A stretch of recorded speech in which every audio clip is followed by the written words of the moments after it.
What's going on, y'all? Jimmy Macram here. It's time to watch Samuel L. Jackson's Guide to Game of Thrones. This has been one of the more requested things. I don't know if it's been the most requested, but definitely one of the more requested things, so let's check it out. Afterwards, though, I gotta read some of these comments. Okay, newbie, we've only got a few minutes and a lot to cover, so listen up. The first thing you need to know about this world is... No, not dragons. Fuck those dragons. Focus!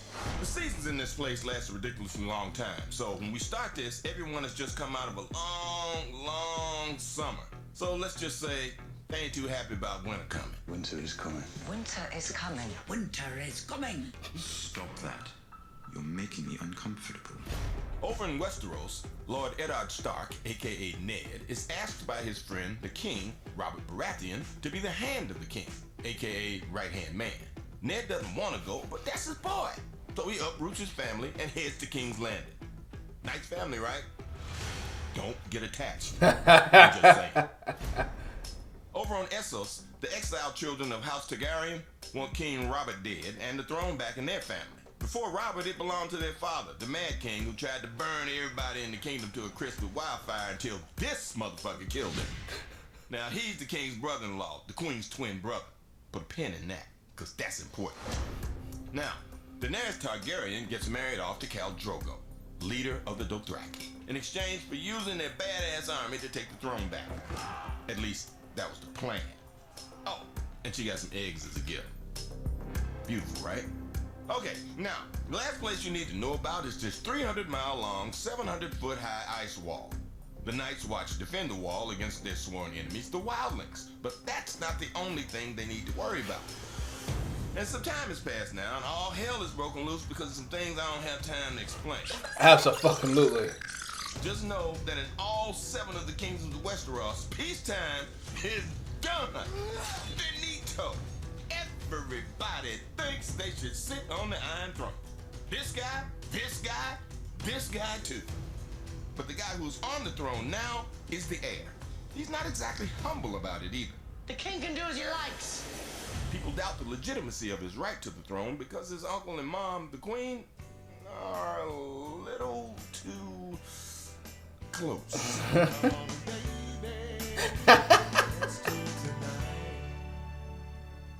Remember those lovely eggs? Well, Danny found a way to hatch them. And yes, you guessed it, 3 little dragon babies.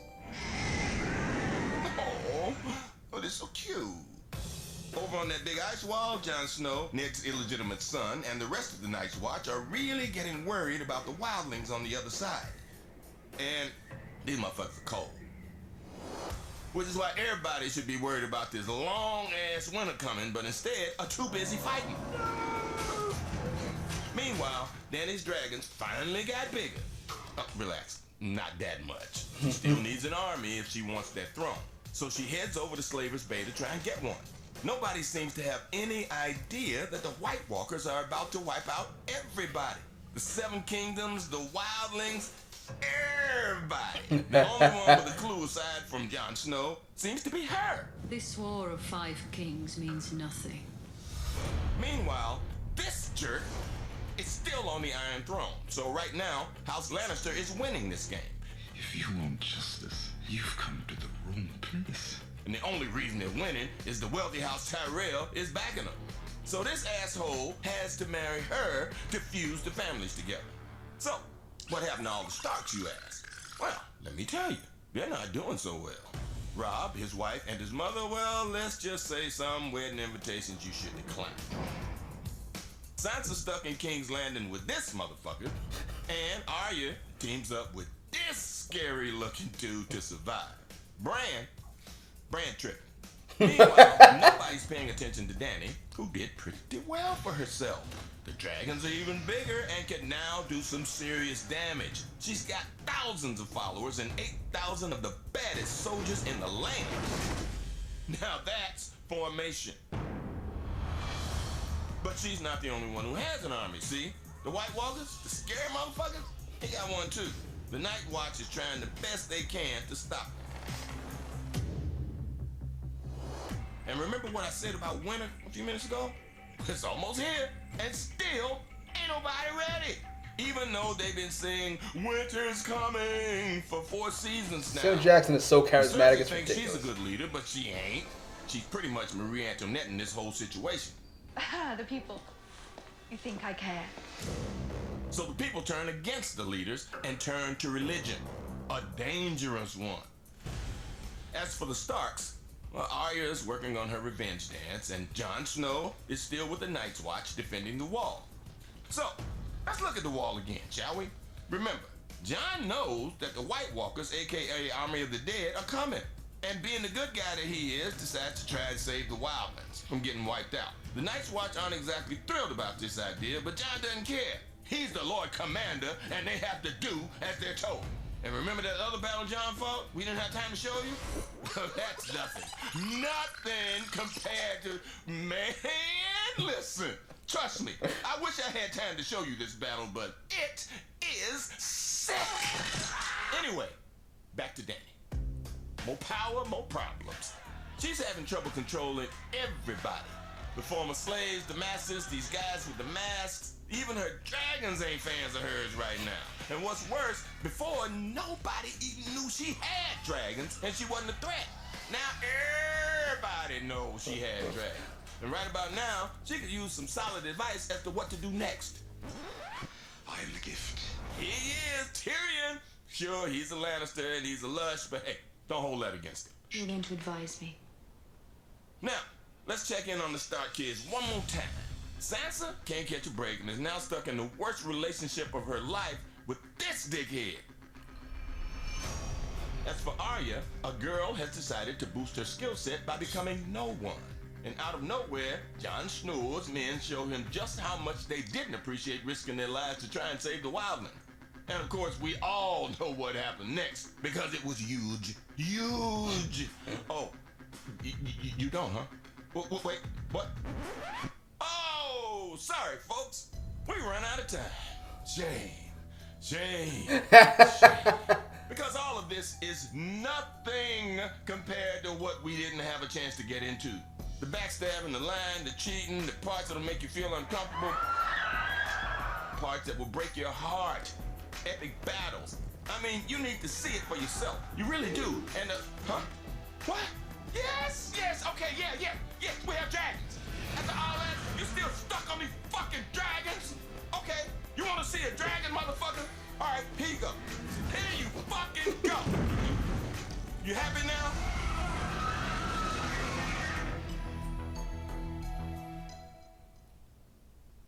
People always say they want Morgan Freeman to narrate their life.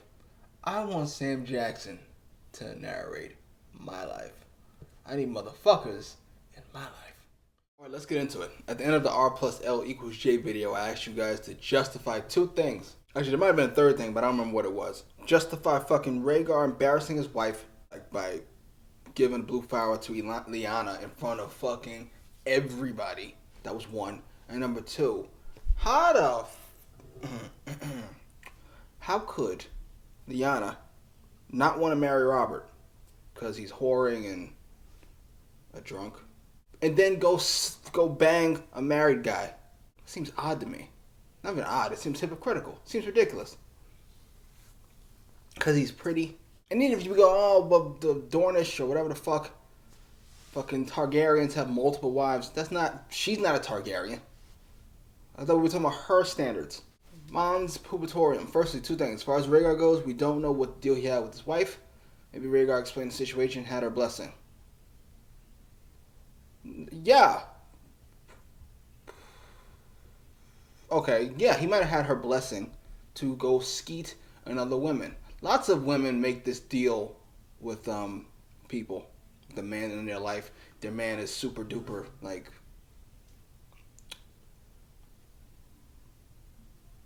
what's the word I'm looking for? Something that's honest but doesn't shit on old men. Myself included. Likes fucking women. So, let's say he came to his wife and said, look, baby, I love you, but I can't stop fucking these hoes.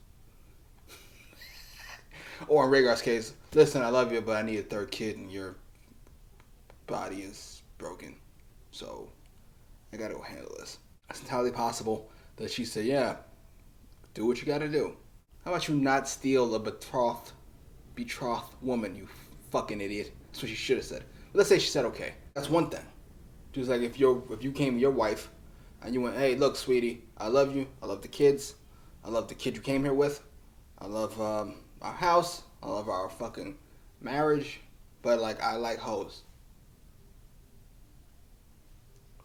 Typically, if she was going to say okay, most won't. Most will yell at you. They won't leave, but they'll yell at you and call you an idiot and an asshole. But let's say she said okay. She would have certain guidelines. 1, don't bring me any disease. 2, don't bring me a fucking baby. And 3, don't ever fucking embarrass me. Like by ending up on the front page of the National Enquirer, or disrespecting me in the street, or fucking treating some other girl better than me in the street. This dude won this event, went right by his wife, said fuck it, and gave a flower to Lyanna. That firmly fits in number 3. Why don't you just tell her not to come? His wife. Stay home. When I win this, I'm giving it to this. I'll work some things out. The thing we talked about. It's outrageous. It's embarrassing. And I know it's embarrassing because according to Littlefinger, who would have no reason to lie about this part, the whole arena went silent. Because they all thought the same thing. What the fuck is going on? I'm just saying. Alien in the Korean. By all accounts, Rhaegar did not kidnap Lyanna. Figured. Sir Jackson, my man. Rhaegar believed he was the prince who was promised. Rhaegar liked singing. Realized one of his children would be Azor Ahai. He needed a third child. Ilya Matar was sickly, could not bear another child. That's the same thing. So what? Why are you embarrassing your wife? Motherfucker. Alizian understands. He agrees, or she agrees. Not sure. Sorry. Again, this doesn't make Rhaegar a bad person. At least not in my book. An asshole a little bit. I'm just saying, when people say you're honorable and decent, you just can't. That's like a not decent thing. Well, then again, we can get to like some philosophies on manhood or personhood. Like if you were a shitty husband, but you're a great father, are you a great man? If you're amazing to all your friends and like you give money to the homeless, but like you like frequently cheat on your wife, are you a great? And people refer to you as a great man. Is that a lie? Or you're a great wife, and you're great to your wife, and you just fucking are a piece of shit otherwise. I'm rambling. I think I'm dying, so I'm starting to reflect philosophically. Going through here, none of you have anything for me. Maybe it's because it's unjustifiable. Rachel Coleman, I don't think Rhaegar deserves to be defended. Thank you. He's a pretty alright dude. But it sounds like he was an entitled prince after being forced to a political marriage, rebelled, and had an affair. I'm not so much bothered by the affair as much as like embarrassing your wife in the street. I know a lot of you told me to watch Tywin, something about Tywin and Talissa, Jon Snow tribute, something by something 23. I'm on it, sort of. Post your comments down below, like, share, and subscribe.